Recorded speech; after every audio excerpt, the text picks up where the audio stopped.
naše ulice. Baráček.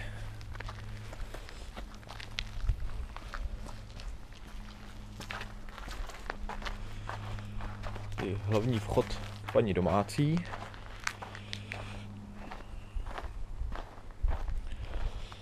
Tady náš přístup. Bezpečnostní.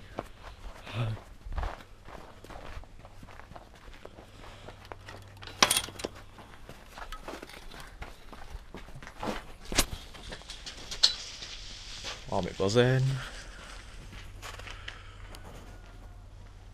Budeme bruslit odpoledne. No, můžem.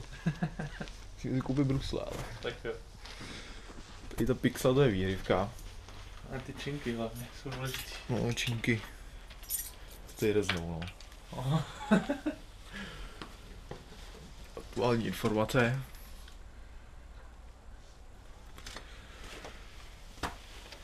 Vchod.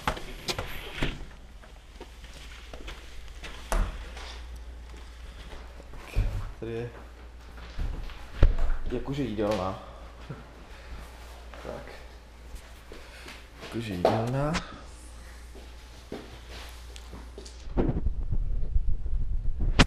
Tady máme kuchyň.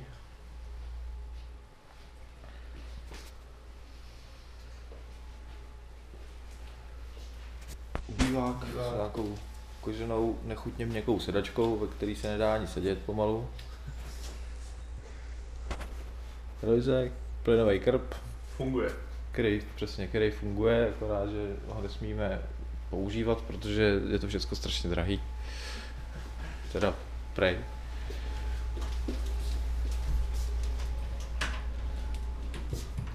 Tady je koupelna.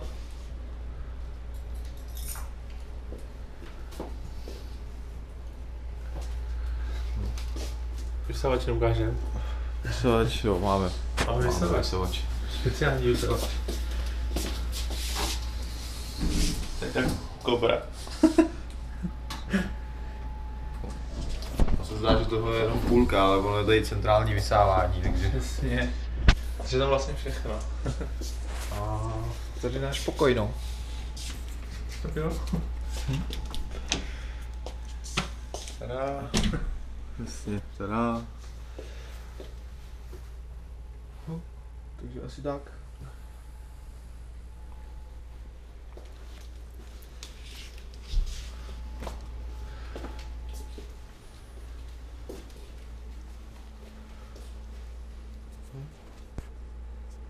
Tě výhled z okna.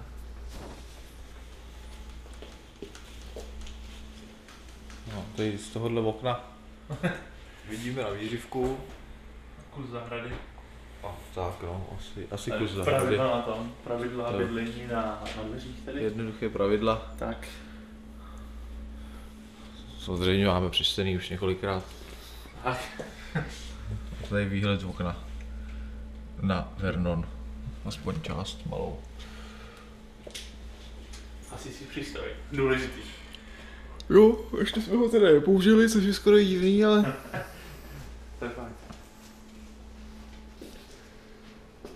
Tam v těch dveřích tak bydlí. Aspoň bydlí si? V těchhle těch proti nám. Tady ty pootevřený. To je menší kancelář naší paní domácí.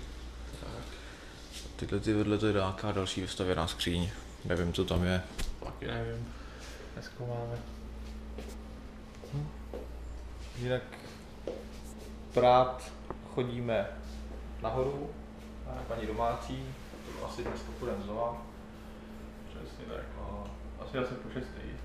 Tak no, většinou 6 hodin, když ona odejde do práce, tak nás tam pustí a si můžeme vybrat. O, to vše. Takže čau.